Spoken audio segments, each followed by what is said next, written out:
Bienvenidas a mi pequeña y selecta minoría.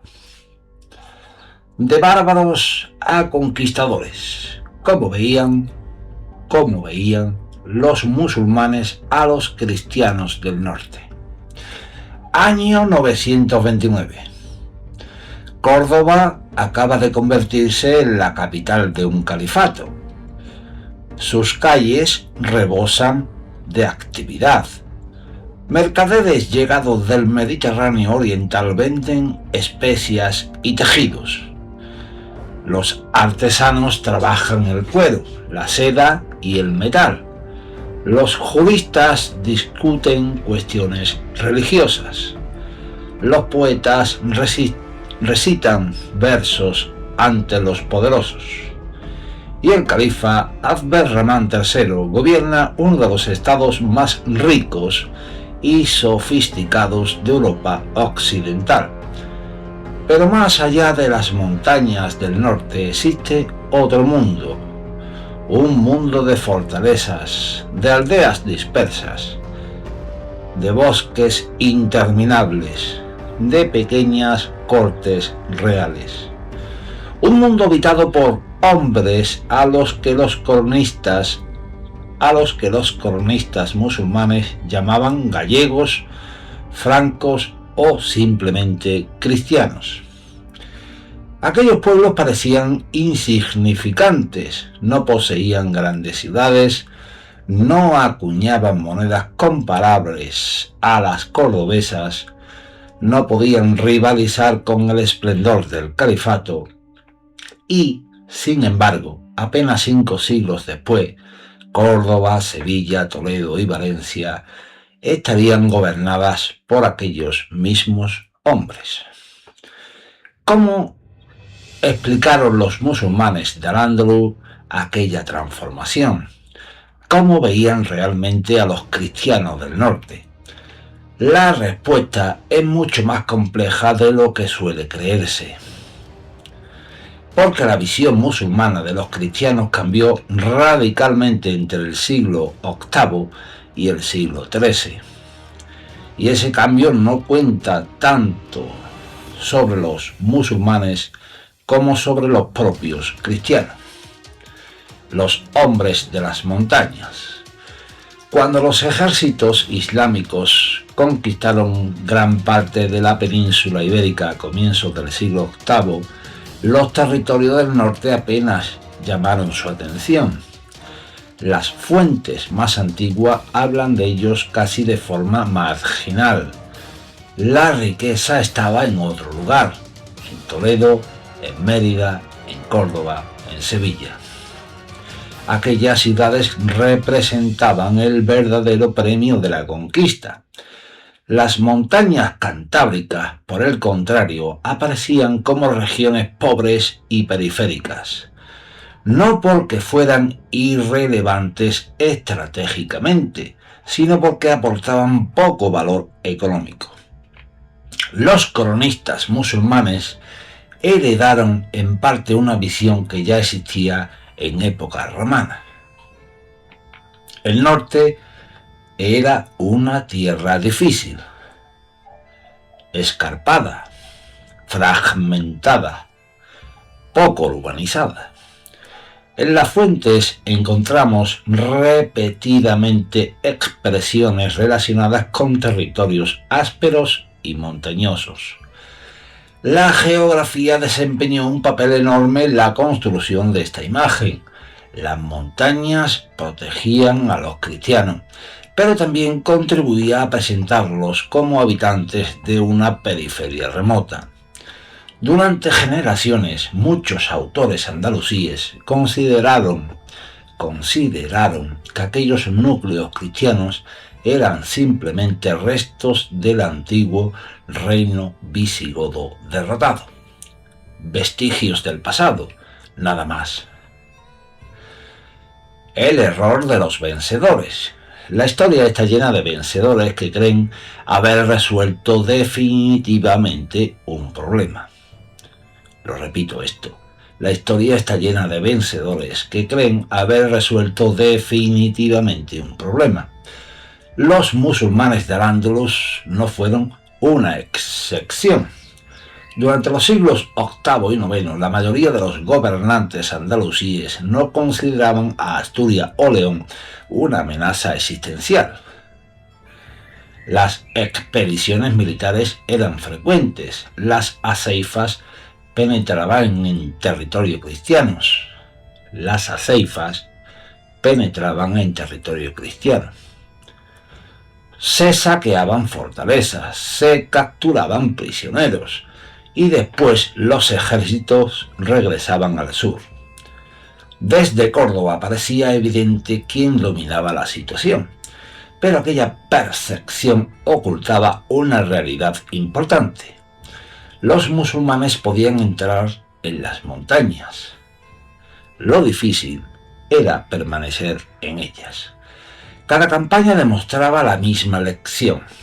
La geografía favorecía a los defensores. Las comunicaciones eran complicadas. El terreno anulaba parte de la superioridad militar andalusí y los núcleos cristianos sobrevivían una y otra vez. El califato descubre a sus adversarios. La percepción comenzó a cambiar durante el siglo X, no porque los musulmanes se debilitaran, todo lo contrario, era la época de máxima expansión del califato, la época del famoso Abderramán III, la época de Almanzor. Precisamente por eso los cronistas empezaron a observar con mayor atención a los cristianos. Ibn Hayyan, uno de los grandes historiadores andalusíes, ofrece descripciones detalladas de las campañas fronterizas. En sus páginas aparecen reyes cristianos que ya no son simples jefes tribales, son gobernantes capaces de movilizar ejércitos, de formar alianzas, de desafiar al poder califal. La derrota musulmana de Simancas en el año 939 marcó un momento importante. Las fuentes reflejan la conmoción causada por el fracaso. Por primera vez se hacía evidente que aquellos pueblos podían derrotar a los ejércitos del califa. No eran simplemente montañeses, eran adversarios, y eso cambió la manera de escribir sobre ellos. Dos mundos frente a frente. Aún así, las diferencias culturales seguían siendo enormes. Un intelectual, cordobés del siglo X, contemplaba el mundo desde una perspectiva urbana. Vivía rodeado de bibliotecas, de mezquitas, de mercados, de funcionarios, de artesanos especializados. Cuando observaba el norte cristiano veía una sociedad muy distinta, más rural, más dispersa, menos urbanizada. Esta diferencia aparece constantemente en las fuentes. No se trata solamente de prejuicio, también refleja una realidad económica y social. Al-Ándalus era una de las regiones más urbanizadas de Europa. Muchos territorios cristianos no lo eran, pero el error consistió en confundir menor urbanización con debilidad permanente. Cuando el mundo se derrumba, el siglo XI lo cambió todo, y lo cambió primero para los musulmanes. La guerra civil que destruyó el califato provocó una fragmentación política sin precedentes. De repente, donde antes había un estado poderoso, aparecieron numerosos reinos de taifas. Los cronistas andalusíes fueron testigos del desastre y comenzaron a escribir con un tono completamente diferente. Ahora los cristianos aparecían cada vez más cerca, cada vez más fuertes, cada vez más peligrosos. Las antiguas expediciones musulmanas dieron paso a tributos pagados a los reyes cristianos. Un cambio indispensable apenas unas décadas antes. Perdón, aquí me he equivocado. He dicho un cambio indispensable. Y es un cambio impensable apenas unas décadas antes. Perdonad este grave error. Un cambio impensable apenas unas décadas antes. Toledo y el fin de una ilusión. En 1085, Alfonso VI conquistó Toledo. Resulta difícil exagerar el impacto psicológico de aquel acontecimiento. Toledo no era una ciudad cualquiera, había sido capital visigoda, había sido uno de los grandes centros políticos del Al-Ándalus. Su pérdida demostraba que el equilibrio de poder estaba cambiando. Las fuentes musulmanas muestran angustia, preocupación, incluso desesperación. Ya no se hablaba de pequeños pueblos montañeses, ahora se hablaba de reyes capaces de conquistar grandes ciudades islámicas. La imagen del cristiano ya estaba transformándose. El desprecio al temor. Los almorávides primero y los almohades después consiguieron frenar temporalmente el avance cristiano, pero ni siquiera ellos lograron restaurar la situación anterior. Las Navas de Tolosa en 1212 confirmó una tendencia que llevaba más de un siglo desarrollándose. Los cristianos del norte ya no eran una periferia, eran las potencias dominantes de la península. Los cronistas musulmanes de los siglos XII y XIII escriben desde una realidad completamente distinta a la de sus antecesores.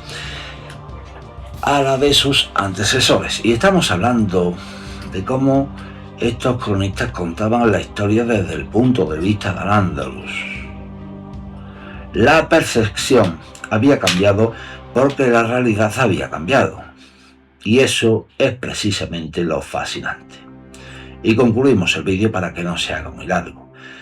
Cuando preguntamos cómo veían los musulmanes a los cristianos del norte, solemos esperar una respuesta simple. Pero la historia rara vez funciona así. Lo vieron como montañeses, como herederos de un reino derrotado, como vecinos incómodos, como adversarios militares y finalmente como conquistadores. La imagen evolucionó durante siglos porque evolucionó el propio equilibrio de poder y quizá sea la lección más importante. Los musulmanes de Córdoba no podían imaginar que aquellos pequeños núcleos cristianos acabarían gobernando la mayor parte de la península. Repito esto, los musulmanes de Córdoba no podían imaginar que aquellos pequeños reinos cristianos acabarían gobernando la mayor parte de la península. Pero la historia está llena de cambios que parecen imposibles, mejor dicho. Y esto lo voy a repetir, pero la historia está llena de cambios que parecen imposibles, hasta que suceden. Y perdonad por las erratas que hago cuando estoy leyendo el guión que he preparado, porque quiero ir tan rápido para que el vídeo no se haga muy largo que siempre hay unas erratas. Pero como me falta tiempo en mi vida, no voy a volver a repetir la grabación. Un saludo, espero que os haya gustado el vídeo. Si es así, darle al me gusta, y si queréis suscribiros podéis hacerlo. Un saludo y que os vaya todo, pero que todo muy bien.